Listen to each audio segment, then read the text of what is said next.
দর্শক, আমার খুব জানতে ইচ্ছা করে বগুড়ায় কি কোনো পুলিশ সিভিল প্রশাসন আছে? সেখানে কি সত্যিকার অর্থে কোনো রাজনৈতিক দল আছে যারা মানুষের আহ, সেবা করেন বা মানুষকে প্রতিনিধিত্ব করেন? আমার মনে হয় না। ওখানে যা আছে সেটা হচ্ছে মাফিয়াদের রাজত্ব আছে।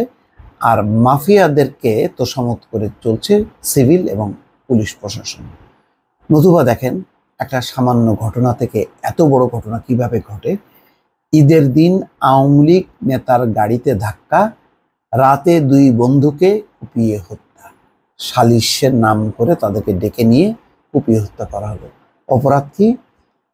আওয়ামী লীগ নেতার গাড়িতে মোটরসাইকেলে ধাক্কা লেগেছে। বোঝেন অবস্থা? তার মানে কি ওখানে মানুষের তো কোনো ব্যাপার না। এবং এই ধরনের রিভেঞ্জ নেওয়া, এই ধরনের অকারেন্স ঘটিয়ে একদম নাই করে দেওয়া যায়, সহজ।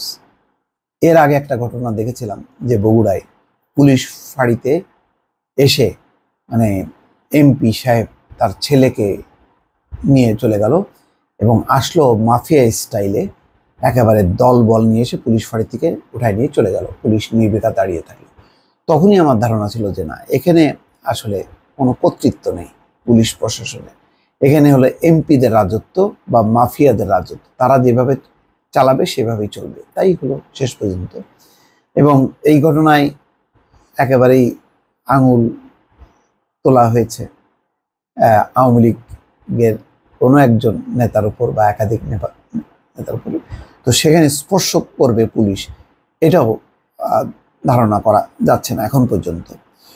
বগুড়ায় ঈদের দিন বিকেলে আওয়ামী লীগ নেতা টিপুর গাড়ির সঙ্গে ধাক্কা লাগে একটি মোটরসাইকেলের। এ সময় মোটরসাইকেলের আরোহী দুই বন্ধু শরীফ ও রুমনের সঙ্গে বাগবিতণ্ডা হয় তার। এর জেরে রাতে মীমাংসার জন্য ডেকে নিয়ে শরীফ ও রুমনকে কুপিয়ে হত্যা করা হয়েছে। দর্শক, এইটা এত সহজ? একটা ধাক্কা লাগার ঘটনা নিয়ে ডেকে নিয়ে বাগবিতণ্ড হলো, তারপর কুপায় হত্যা করতে হবে? তাদের মাথায় একবারও খেললো না যেখানে পুলিশ আছে, প্রশাসন আছে। এই ধরনের ঘটনা যদি আমরা নিজের হাতে নেই তাহলে বড় ধরনের শাস্তির মুখোমুখি হতে হবে। অথবা এই ঘটনা পুলিশকে রিপোর্ট করি। যদি আইন আদালতের ব্যাপার থাকে তাহলে আইনের কাছে সমর্পণ করি, কিন্তু আইনকে লোকাল কেউ কোনো তোয়াক্কা করছে না, এটা হলো তার বড় প্রমাণ। আচ্ছা, এই সময় তাদের আরেক বন্ধু হোসেন গুলিতে আহত হয়।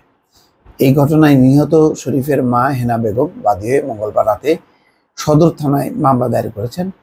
মামলায় আওয়ামী লীগের নেতা, শ্রমিক নেতা, কাউন্সিলর সহ 13 জনের নাম উল্লেখ করে 28 জনকে আসামি করা হয়েছে। এই ঘটনায় 3 জনকে গ্রেপ্তার করেছে সদর থানা পুলিশ। রাত 8টার দিকে সদর সার্কেলের অতিরিক্ত পুলিশ সুপার শরাফত ইসলাম বিষয়টি নিশ্চিত করেন। গ্রেপ্তারকৃত হলেন নিশিন্দারা খেপড়া শেখ সৌরভ, তারপরে নিশিন্দারার পূর্ব পাড়ার নাইম হোসেন 28, সুলতানগঞ্জ পাড়ার আজীবন রিফাত 19। মঙ্গলবার রাত সদর থানার করা মামলার আসামি করা হয়েছে বগুড়া জেলা মোটর শ্রমিক ইউনিয়নের সাধারণ সম্পাদক সৈয়দ কবির আহমেদ মিঠু, বগুড়া শহর আওয়ামী লীগের 1 নম্বর ওয়ার্ড শাখার সাধারণ সম্পাদক ও বগুড়া জেলা পরিষদের প্যানেল চেয়ারম্যান সৈয়দ শারজিল আহমেদ টিপু। তাকে মেইনলি টার্গেট করা হচ্ছে বিভিন্ন গণমাধ্যমে, যে সেই মূল দায়ী।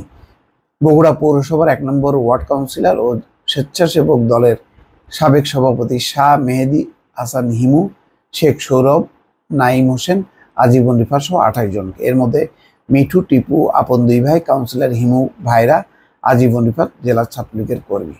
তো থানার যেটা বলছে যে ঈদের দিন বিকেলে হাকির মোড় এলাকায় প্যানেল চেয়ারম্যান সৈয়দ শারজিল আহমেদ টিপুর গাড়ির সাথে রুমনের মোটরসাইকেলে ধাক্কা লাগে। এই সময় টিপু ও তার লোকজনের সাথে শরীফ ও রুমনের কথা কাটাকাটি ও ধাক্কাধাক্কি হয় এবং দেখে নেওয়ার হুমকি দিয়ে চলে যায়। রাত 12টার দিকে রুমন শরীফকে বাড়ির বাহির হতে বললে সে বাড়ি থেকে বের হয়। এরপর রাত 12:30টার দিকে গোলাগুলির শব্দ শুনে বাড়িতে বের হয় শরীফের পরিবারের লোকজন। তখন তারা জানতে পারেন চকরপাড়া ইউক্যালিপটাস বাগানের গলিতে শরীফ ও রুমনকে গুলি করা অবস্থায় গুরুতর আহত অবস্থায় উদ্ধার করা হয়। তো এই সময় হোসেন জানান, বিকেলে ঘটনার মীমাংসার জন্য ডেকে নিয়ে আসা হয় শরীফ ও রুমনকে। এই সময় মিঠু ও টিপুর লোকজন তাদের চারিদিক থেকে ধরে ধারালো অস্ত্র দিয়ে আক্রমণ করে মৃত্যু নিশ্চিত করে ঘটনাস্থল ত্যাগ করে। মানে এক ধরনের মাফিয়া রাজত্ব, যে রাজত্বে আর কোনো আইন শৃঙ্খলা নেই। মানে ওই শারজিরামের টিপু সে রায় ঘোষণা করলো যে বড় ধরনের অপরাধ করেছে তার গাড়িতে ধাক্কা দিয়ে, সুতরাং তাদেরকে নাই করে দাও, দিল। এই জন্যই শুরুতেই বলছিলাম যে বগুড়াতে কি আসলে কোনো প্রশাসন বলে কিছু আছে? দর্শক, এই প্রশ্নটা আপনাদের সামনেও রেখে বিদায় নিলাম। ভালো থাকবেন। আল্লাহ হাফেজ।